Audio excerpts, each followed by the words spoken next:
welcome back to our channel. Hi. Hey, so today is a review day. Yes, a review day. We went to see Suicide Squad the day before. You know how the day before the movie comes out, you can see it in theaters around like 7 p.m. or something like that. So we went to see, even though we have HBO Max, yes, we wanted to see it in theaters, to see it, you know, with the grand screen, the surround sound. Yeah, and the people IMAX made it more and funnier. all of that. Yeah. If you follow our community posts, I did post something yesterday asking you guys, do you want to see a review?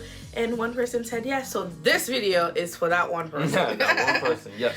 I'm just kidding. But we went to see Suicide Squad. How do you feel about it? James Gunn really did an amazing job directing this movie. Like, a lot of badassness, rated R, like, finally, you know what I mean? But what about you? I was actually pleasantly surprised about the movie. I went in having seen the review of some of people who didn't actually like the movie. So I thought it had the 96% Rotten Tomato. I thought that was probably undeserved. I wouldn't give it a 96% on Rotten Tomato either. That's a lot. But it's like a solid B movie. But either way, it still surprised me because I didn't think it would be this good.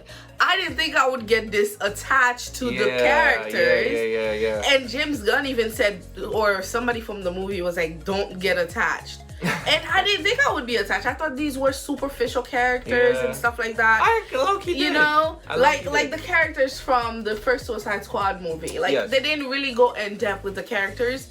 But this one, I did. I ended up falling in love with the most ridiculous of characters. Yeah. Like, that's how crazy it was. So, yes, I fully enjoyed the movie. Yeah. And I think... And then when we came back home, we watched it on HBO Max again with our brother. With my brother. So, that's how much I enjoyed it. It was very much surprising.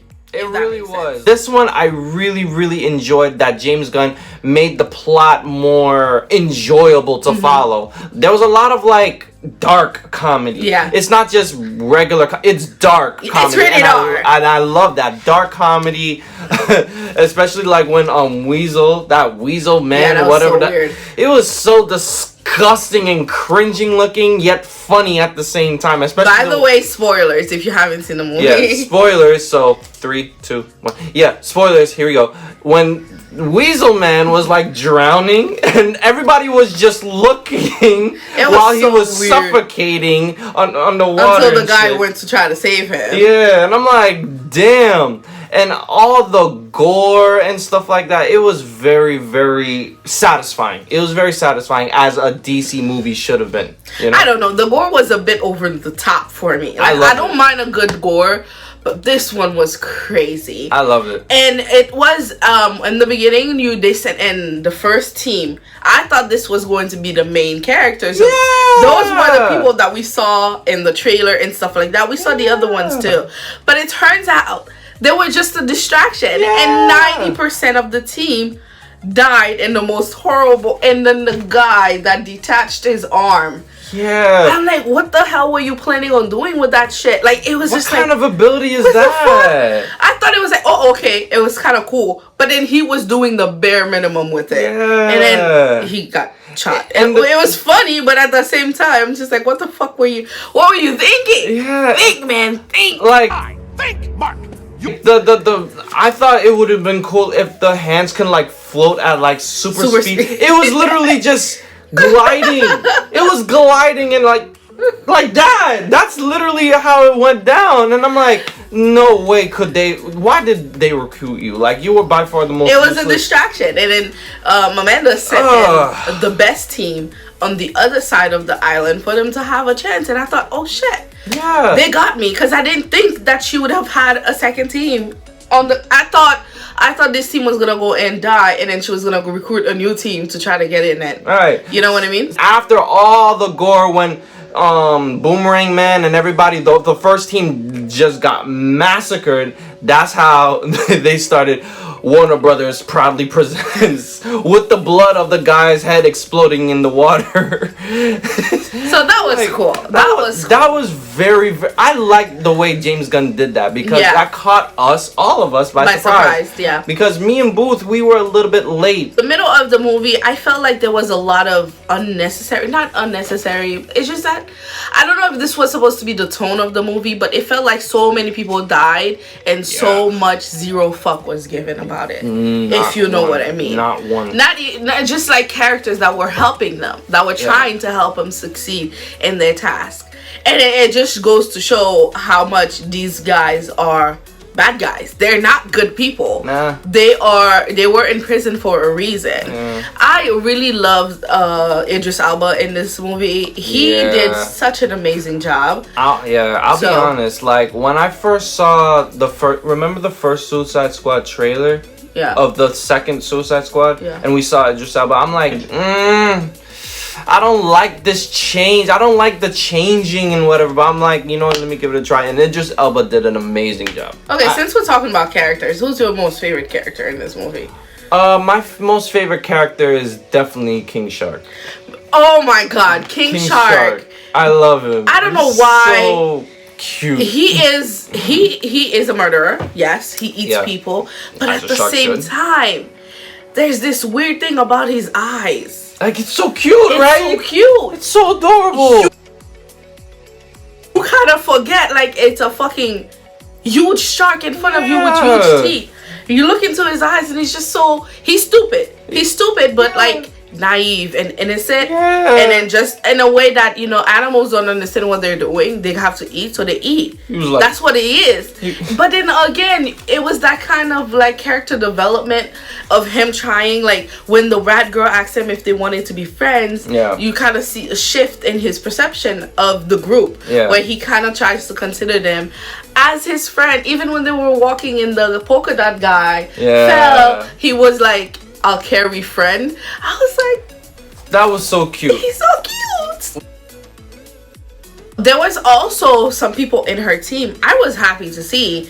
They were assholes too. Her team were assholes. But they kind of like, when she mentioned the daughter, one of the guys in the team kind of like, we're not doing that's too much, right? That's a red flag. Yeah, so I was kind of happy that the team, you know, stood up for them. And then at the end, I was like, oh shit, she's gonna kill all of them. But thank God she didn't, because who is she gonna find? They were actually really great at their job. So who is she gonna find that's gonna be able to do that? So I like that part, that somebody in this movie had some kind of a conscience. The other person that stood out to me was John Cena. Oh my God. Oh. His career is definitely rising up. Like, you see it. Remember how The Rock was starting in his acting career, and now he's big. I see John Cena doing the same thing too. I could argue that John Cena's pretty big too. He's pretty big, but you know, he just started in his acting. I don't know. He did it. John Cena's been acting for a while, even when he was still in the WWE. Like 5 years? More longer than that. Longer than 10 years? I think when he was still in the WWE, he was still making action movies. I remember them specifically, like, you know, generic action movies. So he's been acting for a while. I must be mistaken. You can go back and try it. But I'm just saying that I could see him going around the same path as The Rock, where he's gonna be going into more mainstream kind of movies. What are you talking about? He was in Fast 9. No, I'm talking about so far the past coming years. Yes, I was about to mention Fast and Furious and this movie as well, and the other one. What was the other one? Bumblebee, right? Yeah, he was in Bumblebee. So I'm seeing him gonna be in more mainstream movies in the future, just like the past movies he's been. That's all I'm saying. I wasn't talking shit about John Cena. I'm not saying you were talking shit. I'm just saying you can arguably say that John Cena is a bona fide star now. He is, and I see him, you know, growing from here on out. But the reason I'm bringing him up is because he played such a good bad guy. He did. But walking the line. And then it's funny because I had hopes for him. He was one of the characters that did not grow out of his presentation stage, right? Yeah. Amanda introduced the character Peacemaker. Yep. Like, she introduced all of them. And they kind of grew, you know, they had development.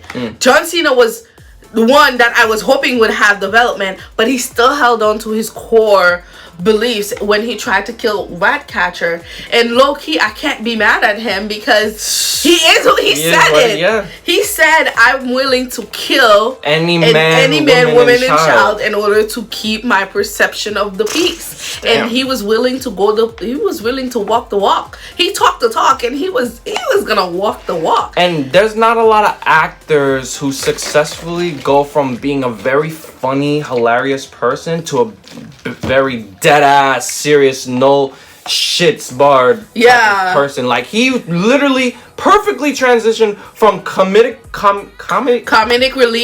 relief to a total badass. He was keeping up with Idris Alba in terms of being a badass, like the shooting, the competition they have between each other. And I was so hopeful that there would be like this kind of a bromance brewing there. Yeah. And then when it came for them to choose a side, he made his decision, and so did Deadshot. Yeah. And oh my god, Ratcatcher and her rat Sebastian. So cute. The rats. Nasty. But Sebastian is the exception to that rule. Sebastian is a fucking cute rat. I would die for Sebastian. Just Sebastian. But the moment when all the rats came, I couldn't sleep properly last night. That was nasty. Like, oh god. But it was such a great show of her powers, and it was such a great evolution of Ratcatcher because she's the heart and soul of the movie. She is the mold that keeps the team together emotionally, right? And then her backstory, she brings humanity to the team. She brings the humanity to the team, and then her backstory with her father and why rats. It was just so. It's true. It was just so cute. Like she was able to. I think she's the reason that Deadshot decided to do what he did at the end of the movie. Absolutely. So I really appreciate that they had a great emotional center. I thought Harley Quinn was gonna play that role, but Harley Quinn was kind of removed from the team for most of the movie because she was part of the first group to go in, and then she got captured, and then she had this. I'm proud of her because as soon as the guy was like, I'm going to kill children, she just shot him. Yeah, she just had sex with him. Learned her lesson from the Joker. She was like, I listened to the red flags, and I'm doing the humane thing, the healthy thing, like not kill you. Not 3 strikes, 1 strike, and I shoot you. I'll kill you. So that was pretty funny, and she was badass in this movie too. There wasn't much of a growth for Harley Quinn because she was pretty much the same. She was pretty much the same. But the character development is that she knew how to make better choices. Yeah, exactly. For sure. She was still pretty much insane. Yeah. She's insane. Yeah. You get to see that. So I like that. Yeah. But because she's not a good guy. She's an anti-hero. And it reminded me of Harley Quinn from the Injustice series. You know how she grew into like, if you the comic, the Injustice ones, when not the Injustice, was it the Injustice? Yeah, Injustice. So. And then she kind of grew into the Robin for Batman, but still being like super crazy. Yeah. That's what this Harley Quinn reminded me of. It wasn't exactly like that Harley Quinn, but she reminded me of that Harley Quinn. What did you feel of her character design in? I liked it. I liked it too. I liked it. Like, the black and the red hair and the blonde, it was so good on her. Exactly. Like, the black lipstick was definitely a true Harley Quinn representation. Yeah. Because that's how she was always portrayed in normal DC comics. Yeah. I did like, the first Suicide Squad's design, like, blonde with, like, the colorful hair to signify that she's a part, she's with the Joker. Yeah. The tattoos and everything. Yeah. It's different, and I did like that. But this one feels more... I liked it more. She's more badass in this movie. She's not trying to please another guy. Even the way she dressed, the way her mannerism and everything changed to reflect that change and that growth from the first movie. So it was good to see. Also, I really liked her relationship with Flag. That's why I asked Booth like so many times, is this in a way kind of like a continuation from David Ayer's Suicide Squad? Because remember, in David Ayer's Suicide Squad, Flag and her were not really in good terms in the beginning until later on in the movie, right? Yeah. Now, in the beginning of James Gunn's Suicide Squad, Flag and her are like really close friends. Yeah. Like that. And I'm so like, the fact that he was willing to jeopardize the mission exactly, to try to save her, and then when she found out they were coming, she was like, "I'll go back inside so you can try." Exactly. If Flag works with Waller and Harley Quinn's in a way is a criminal that belongs in Arkham, how come they have a good relationship like that? And I'm thinking maybe it's because of the previous Suicide Squad. Yeah, maybe that their relationship so. transitioned to this one. I don't think it's like a hard follow up, but I think it's like almost. I don't know if what I'm saying is true, but I feel like it's almost a continuation, but not like hard on. Does that make sense? Right. Another thing that was continuation for Harley Quinn was when she was killing the guard that had her up. She was doing the acrobatic in the beginning of the first movie, and it followed through to this one. You got to see her skills again, and she was able to free herself. But go ahead. Yeah, like I just remember you saying that those two Suicide Squads are part of different universes, but I don't think they were different universes. I'm just saying it's not like number 1 and number 2. You get what I'm saying? Okay. So that's what I mean. But I really did like their relationship. Me too. They right off the bat, they talked to each other like they were really good friends. That they've been into so many battles before. Together. Despite him being a vet and her being a criminal. You know what I mean? It's very, very good. And now King Shark. I just love this guy. I don't know why, but he's just so freaking adorable. He's strong. So strong and so cute at the same time. Arnold, Sylvester Stallone did such a great job. It was out of the box for Sylvester, so I'm really glad he took the chance and he gave it his all, and you could really feel, you started connecting with King Shark to the point where he felt, I was so worried about him and everything. And Polka Dot Man, I was gonna say that the biggest elephant in the room, colorful polka. I was so sad when he died because he had one of the biggest character developments I've seen. And I feel like he's the most powerful one. He was the most powerful one. His polka dots could literally destroy anything it touches, and I'm like, he had to die off like that. And then the last person in this movie I want to touch base on, Starro. I felt bad for Starro. And then I really wanted to, why didn't they try to negotiate with? I know this is like the naive me talking, because he was held captive against his will. And then right before he died, Starro, I don't know if it's a he or she was like, I was happy floating, gazing among the stars. And then they captured the humans, me. I was like, oh fuck.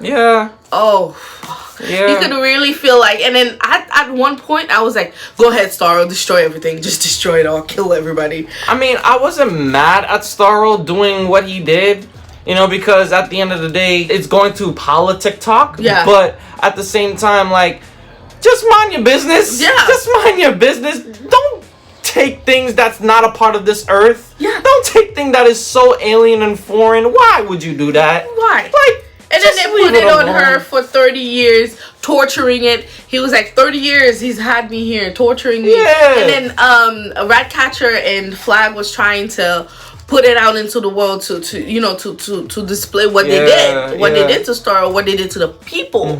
Oh my god, the people in there.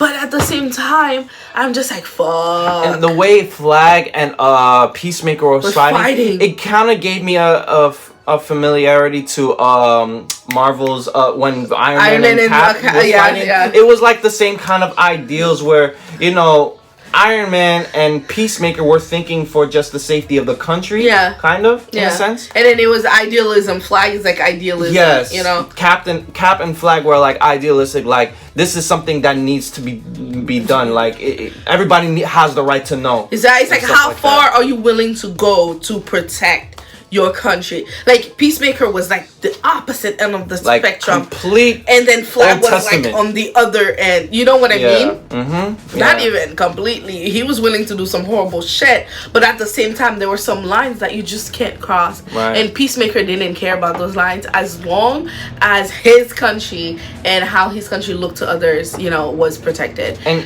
in a sense, this is more politic talk, but I don't want to talk about it. But in a sense, Peacemaker was, in a way, representation of America, the true America, of all the things the United States of America has done from history till now. Yeah, and you know, if you're just relying on high school history, you don't know. America's done some fucked up shit. You'll know. But it's like, it's true. It's like Peacemaker is the back end, like the side you don't see, right? And Flag is more of like the side that they want you to see, and that's because he was willing to help the people, right? He gave that other lady, the freedom fighter, the chance to be like, hey, if we're going to cause the distraction, guess what? The palace is gonna be left unprotected. You and your people can go in and kill all the general and take back your country. And that's what she did. That's what she did. And Flag gave him the opening. And that's what makes me ask the question: why was Peacemaker in jail?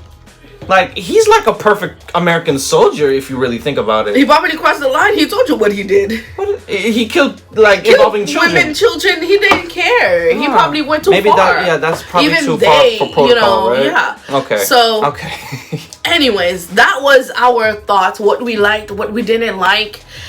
I would give this movie a solid B. It was a great movie, in my opinion.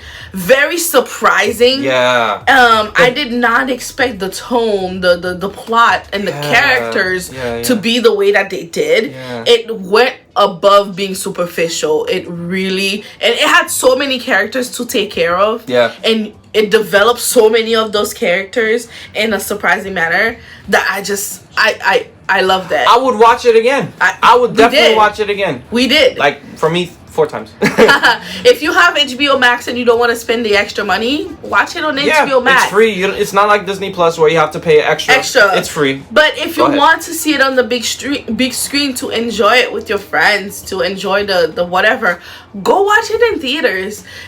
Because it was great in theaters. And if you can watch it in IMAX. Yeah. There's not much like of a whatever, but I just feel like because of the big screen, and it's just better.